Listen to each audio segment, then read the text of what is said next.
meio de um salão cercado por arte, champanhe e sorrisos forçados, Gabriel Vilar, bilionário recluso e gênio da tecnologia, ergueu a voz. A próxima pessoa que entrar por aquela porta, eu me caso com ela. Alguns riram, outros congelaram. Mas ninguém esperava que, segundos depois, uma mulher em situação de rua cruzasse o portal. O que parecia uma provocação se tornou um pacto impossível de desfazer. E naquela noite, 3 vidas mudaram para sempre, inclusive a dele. Era noite de estreia na Galeria Meraki, em São Francisco. As paredes brilhavam com instalações digitais, o champanhe fluía e o som ambiente era feito por um quarteto de cordas pós-moderno. Gabriel Vilar, escondido atrás de um blazer de linho e um copo de vinho branco, parecia entediado.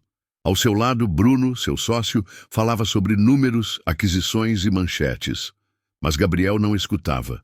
Olhava para a porta de entrada como se esperasse algo que nem ele sabia o que era. Então, como quem explode uma bolha, ele disse alto, quase com desprezo: "A próxima pessoa que entrar aqui, eu me caso com ela." Alguns riram. Uma mulher engasgou com o prosecco, e então a porta se abriu. Ela estava ali, descalça, com uma mochila nas costas, os olhos perdidos, como se tivesse entrado no lugar errado da cidade. E naquele instante, o mundo parou de girar. Naquela mesma manhã, Gabriel havia passado longos minutos parado em frente ao espelho de seu banheiro minimalista, cercado por mármore italiano e silêncio. Seu reflexo o encarava com perfeição clínica. Barba feita, cabelo alinhado, camisa sob medida. Mas por dentro ele era um cansaço que nenhuma vitória conseguia aliviar. Fundador da Vertex, uma gigante de IA avaliada em bilhões, Gabriel Vilar era o tipo de homem que vencera todas as batalhas que o mundo dizia que importavam, e ainda assim se sentia derrotado. Ele havia crescido sob a sombra de um pai duro que dizia: "Homem de verdade não se distrai com sentimentos." Aos 38, era aclamado como visionário, mas colecionava ruínas silenciosas. Uma filha, Isabela, que mal respondia suas mensagens. Uma ex-mulher que o chamava de ausente com uma frieza quase cortante. E uma casa que mais parecia uma vitrine de design do que um lar. Naquele dia, Bruno o arrastou para a galeria na tentativa de fazê-lo parecer mais humano aos olhos da imprensa. Gabriel odiava eventos, mas odiava mais ainda a sensação de não pertencer a lugar nenhum. O brinde, a frase dita sem pensar, foi mais um desabafo do que uma provocação. A próxima pessoa que entrar aqui. Ele não esperava que a vida aceitasse o desafio, mas ela aceitou. Quando Elisa entrou, ele congelou. Os olhos dela eram como os seus, cansados demais para pedir ajuda, orgulhosos demais para aceitar pena. Bruno sussurrou no ouvido dele: "Diz que é brincadeira." Mas Gabriel não disse nada. Ele apenas a observou, com um respeito silencioso, com um susto que vinha de dentro. Porque por algum motivo que ele ainda não entendia, era como se estivesse vendo alguém pela primeira vez em muito tempo. E também, talvez, sendo visto. Foi ali que tudo começou a desmoronar. Elisa não entendeu o que estava acontecendo. Quando a hostess avançou para retirá-la da galeria, foi Gabriel quem interveio. "Ela está comigo." A frase, dita com tranquilidade, silenciou o salão inteiro. No início, Elisa achou que fosse uma piada cruel, uma encenação qualquer de gente rica. Mas quando ele estendeu a mão sem ironia, ela hesitou e por algum motivo aceitou. Naquela noite, os dois jantaram em silêncio, em uma sala reservada, longe dos olhares. Gabriel pediu vinho, mas não forçou conversa. Apenas escutou quando Elisa contou aos poucos quem era. Era professora, literatura. Tinha trabalhado por mais de uma década em escolas públicas. Até que um dia perdeu a mãe. Depois, perdeu a si mesma. Uma sequência de colapsos, burnout, depressão, vício leve em álcool e então a rua. Não foi um grande desastre, sabe? Foi só um passo de cada vez, até não ter mais para onde ir. Gabriel a ouviu com atenção real. No dia seguinte, ela acordou em um loft de hóspedes com uma manta quente, roupas lavadas e um bilhete. Fique o tempo que quiser, sem pressa, sem obrigação. Gabriel acreditava, honestamente, que estava fazendo a coisa certa. Queria ajudá-la a recomeçar. Ele contratou uma terapeuta. Pagou por roupas novas, ofereceu livros, cursos online, aulas de yoga, até uma estilista para casos sociais. Elisa resistia, mas também precisava de estabilidade. Então cedeu. Ele dizia coisas como: "Você é brilhante, só precisa de uma chance. Imagina você dando aulas de novo, com sua própria ONG." Mas entre a bondade e a obsessão por corrigir o que estava errado, Gabriel começou a perder o fio. Certa noite, ele a convidou para acompanhá-lo num jantar com investidores sociais. Elisa vestia um conjunto caro que ela não escolheria. Tinha o cabelo preso como a estilista mandara. Sentia-se vestida para um papel que não era dela. Na mesa, um dos convidados comentou rindo: "Você é a garota do milagre, né? A que o príncipe achou na sarjeta." Elisa não respondeu, apenas levantou-se. Gabriel foi atrás, confuso. "Espera, o que houve?" Ela o olhou nos olhos. "Você acha que está me ajudando, mas não percebe que está tentando apagar quem eu sou." Naquela noite, ela dormiu em outro quarto. No dia seguinte, mal falou, e ele ainda achava que podia consertar tudo. Aos poucos, Elisa foi se apagando.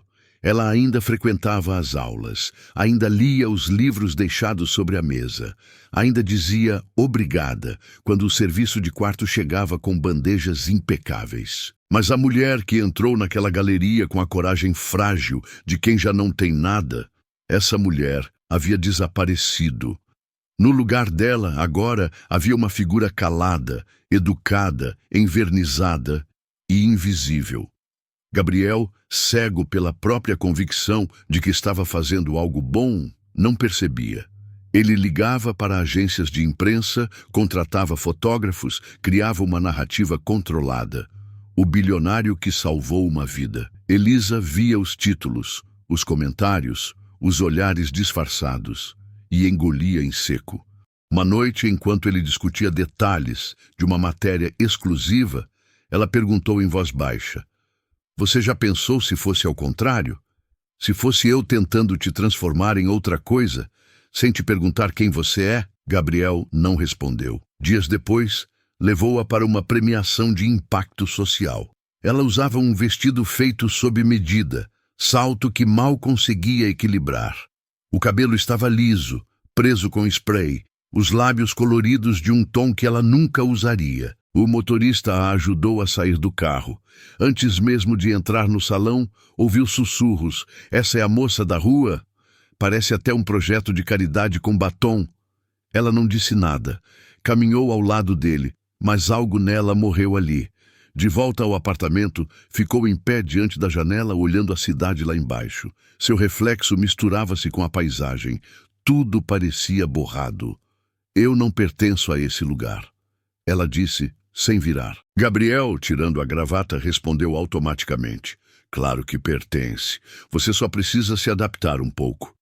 Elisa virou-se. Seus olhos estavam calmos, firmes. "Você ainda não entendeu? Eu não quero me adaptar. Eu não quero me encaixar num lugar onde eu preciso deixar partes de mim para trás." Ele se aproximou, tentando tocar sua mão. "Elisa, estamos só começando. As coisas estão confusas, mas vão se ajeitar. Você vai ver." "Não estão confusas, Gabriel. Estão falsas." Ela deu um passo para trás. "Você não me acolheu. Você me remodelou, me exibiu, como se eu fosse um troféu do seu próprio progresso." Ele tentou falar algo, mas não encontrou palavras. Ela balançou a cabeça com tristeza. "Se você tivesse me perguntado o que eu queria, talvez eu tivesse ficado." Elisa foi embora naquela noite, sem escândalo, sem lágrimas, sem discurso. Apenas um silêncio amargo e o som suave da porta se fechando. Na manhã seguinte, O quarto dela estava vazio. As roupas dobradas com cuidado, o celular sobre a cômoda desligado, nenhum bilhete, nenhum adeus. Gabriel sentou-se à beira da cama que ela havia dormido tantas noites. Tudo estava ali, menos ela. Ele não foi trabalhar, não respondeu a e-mails, não retornou ligações de Bruno. A única mensagem que leu foi de Isabela. Você não consegue amar nada sem tentar consertar, né? Doeu mais do que ele admitiria. Naquela noite ele ficou sozinho na varanda do apartamento, um copo de uísque na mão. O céu sobre São Francisco carregado de nuvens, como se anunciasse um temporal que nunca chegava. Pensou em Elisa, na coragem dela, na simplicidade daquele olhar quando entrou na galeria pela primeira vez.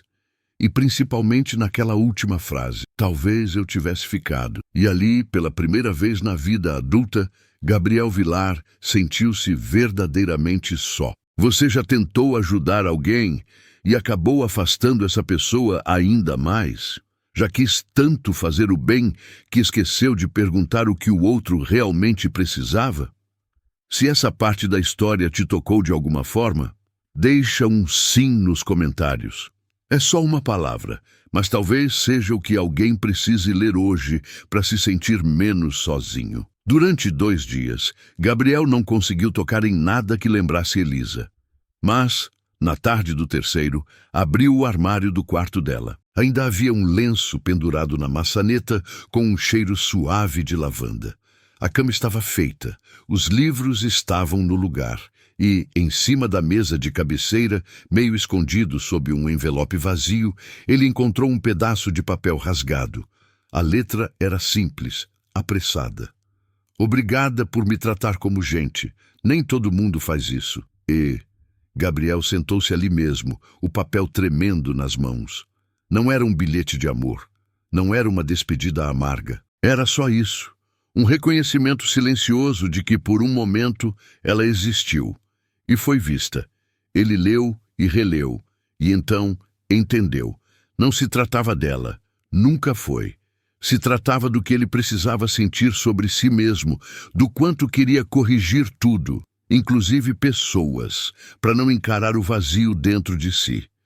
Lembrou-se da última vez que viu Isabela sorrir de verdade. Fazia mais de 2 anos. Foi quando ela o fez assistir a uma apresentação da escola onde recitou um poema da Maya Angelou. Ele quase não foi. Chegou atrasado. Mas ela o esperou mesmo assim, e ele nem lembrava qual era o poema. Lembrou-se da mãe dela, que o deixou não por falta de amor, mas por excesso de ausência. E do pai, que só sabia exigir e nunca ensinou a permitir. Naquela noite, Gabriel desceu até a garagem, entrou em seu carro e simplesmente dirigiu sem destino por horas. Passou por bairros que nunca tinha pisado, parou em uma lanchonete qualquer, comprou um café ruim e ficou observando as pessoas entrarem e saírem. Sem câmeras, sem controle, sem narrativas, apenas vida. E pela primeira vez, ele não quis consertar nada, apenas entender.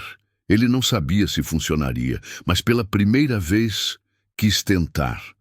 Na manhã seguinte, Gabriel apareceu, sozinho, sem segurança, sem avisar, no centro comunitário da Rua 48, um abrigo simples mantido por voluntários. Usava jeans escuros, uma camiseta cinza e um tênis que não parecia de grife.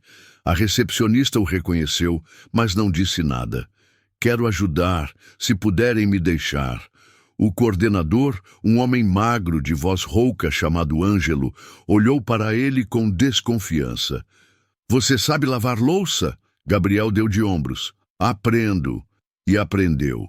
Passou as primeiras semanas no refeitório, separando talheres, montando bandejas, limpando mesas. Depois foi transferido para a triagem de doações. Passava as tardes dobrando roupas, organizando peças por tamanho, escutando conversas entre pessoas que ele jamais teria conhecido antes. Ninguém ali queria foto, ninguém queria saber sobre a Vertex. O que contava era o que se fazia com as mãos. O tempo. A escuta. Ele conheceu Helena, uma ex-enfermeira que perdeu tudo depois que o marido faleceu, e ela mergulhou em calmantes.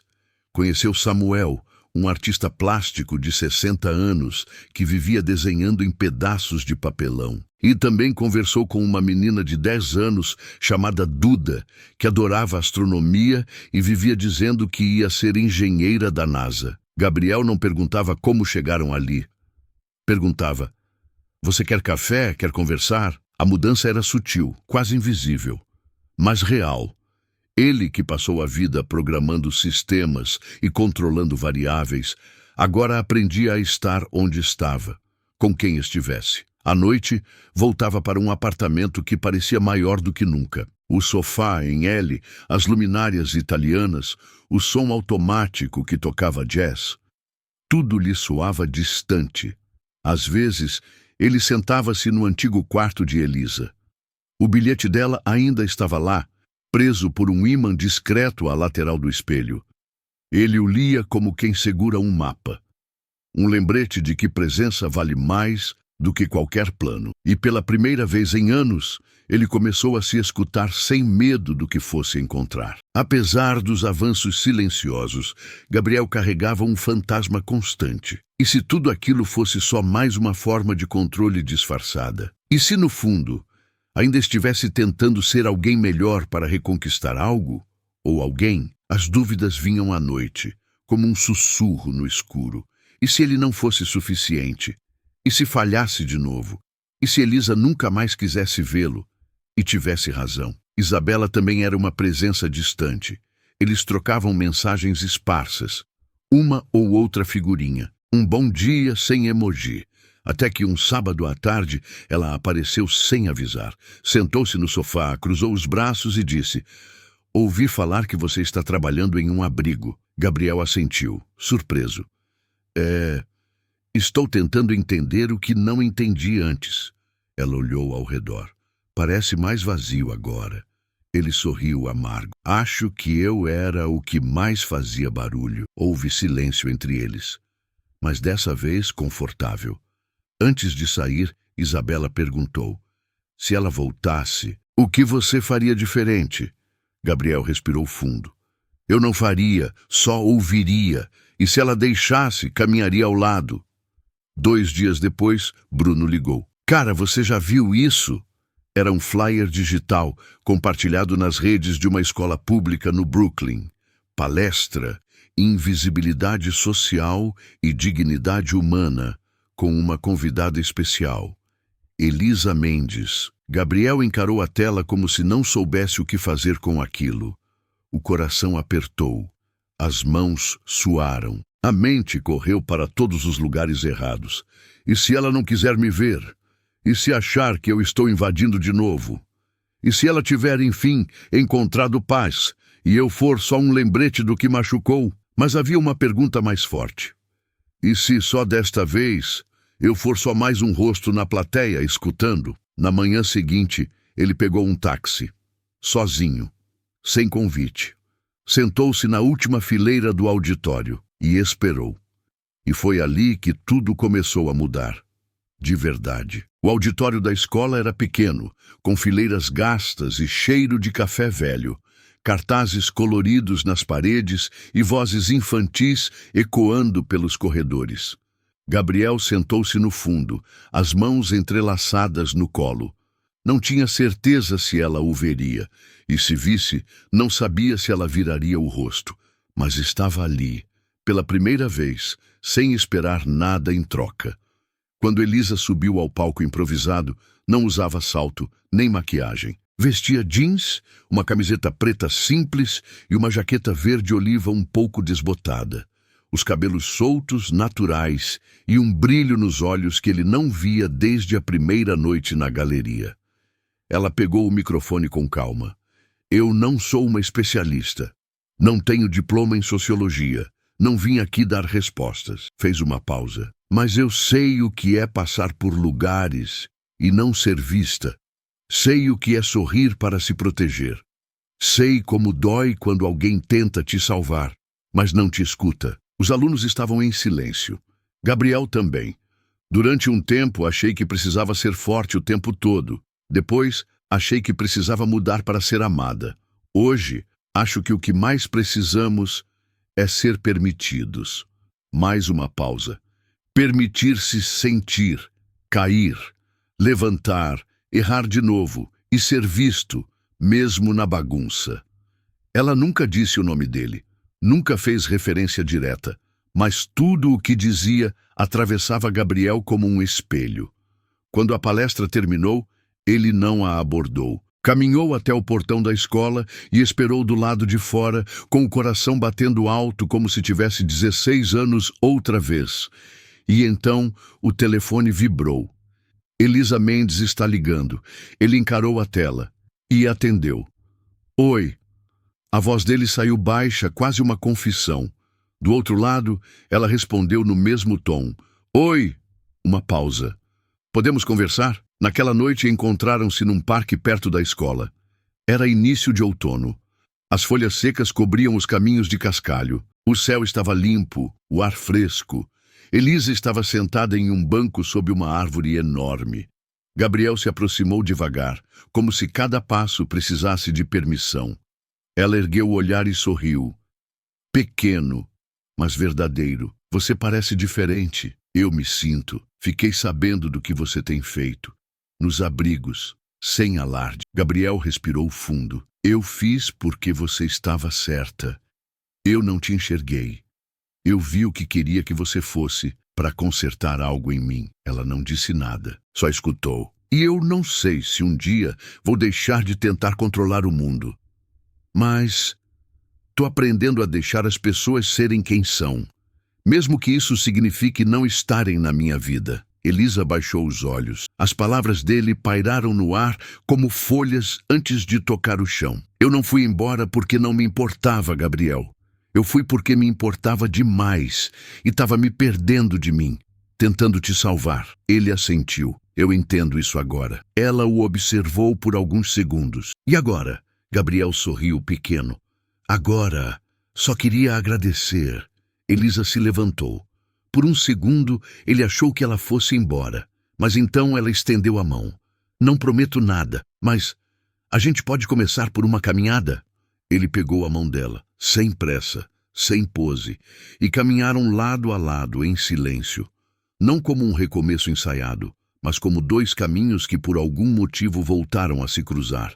Dessa vez, mais livres. 3 meses depois daquela caminhada no parque, Gabriel e Elisa estavam sentados em um banco de madeira, na praça onde os voluntários do abrigo montavam um piquenique coletivo de domingo. Ela usava um vestido leve e sandálias simples. Tinha flores no colo que colheu no canteiro do centro comunitário. Ele trazia 2 canecas de café em mãos e um sorriso que não forçava a presença. Eles não moravam juntos, ainda não falavam sobre casamento. Elisa deixava claro que precisava de espaço, e ele finalmente aprendia a respeitar isso sem sentir que estava perdendo algo. Às vezes, caminhavam juntos até tarde. Outras passavam dias sem se ver. Mas havia algo novo ali, uma leveza feita de verdade, não de promessa. Isabela vinha visitá-lo com mais frequência. Da primeira vez trouxe um livro de poesias de presente. Para você aprender a escutar com menos pressa. Ele riu, sem se defender. Tô tentando. Uma tarde, os 3 se encontraram na varanda do apartamento. O sol se punha. Elisa cortava frutas. Isabela ajeitava um vinil na vitrola. Gabriel apenas observava. Não havia roteiro, nem agenda, nem plano. A certa altura, Isabela tirou uma foto dos 3 rindo, com pratos no colo e talheres de plástico. Mais tarde, ela imprimiu e entregou a Gabriel. Você parece feliz aqui. Ele olhou. Seus olhos marejaram. Porque eu tô. Elisa também mudara. Não para se encaixar, mas para se expandir. Agora trabalhava como coordenadora de integração no mesmo abrigo onde Gabriel começara. Ela ouvia histórias, treinava voluntários, escrevia políticas internas. Ela não precisava mais ser salva. Ela fazia parte. E Gabriel, pela primeira vez, não corria atrás de legado. Ele não se importava mais com manchetes. Importava-se que sua filha confiasse nele. que Elisa sorrisse ao entrar pela porta e que, mesmo em silêncio, ele finalmente soubesse que estava exatamente onde deveria estar. Ela não venceu o mundo, mas venceu o que havia dentro dela, e ele venceu o medo de amar alguém como ela era, e não como ele queria que fosse. Gabriel não se tornou um herói, não virou exemplo de superação, nem símbolo de bondade. Ele continuava cometendo erros, às vezes falava demais, às vezes se calava quando mais precisava falar.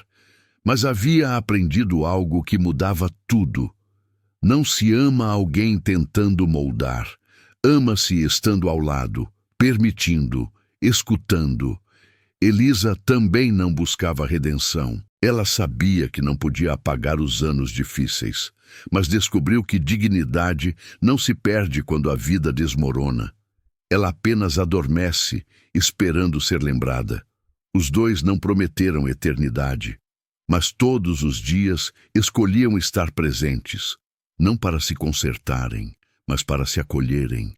E talvez essa seja uma das formas mais reais de amar. Talvez você, aí do outro lado, também tenha tentado transformar alguém acreditando que isso era cuidado. Ou talvez tenha sido a pessoa que pediram ou exigiram que mudasse. Talvez tenha se sentido invisível por não se encaixar, ou tenha escondido partes de si só para caber na vida de alguém. Mas e se a gente tentasse fazer diferente?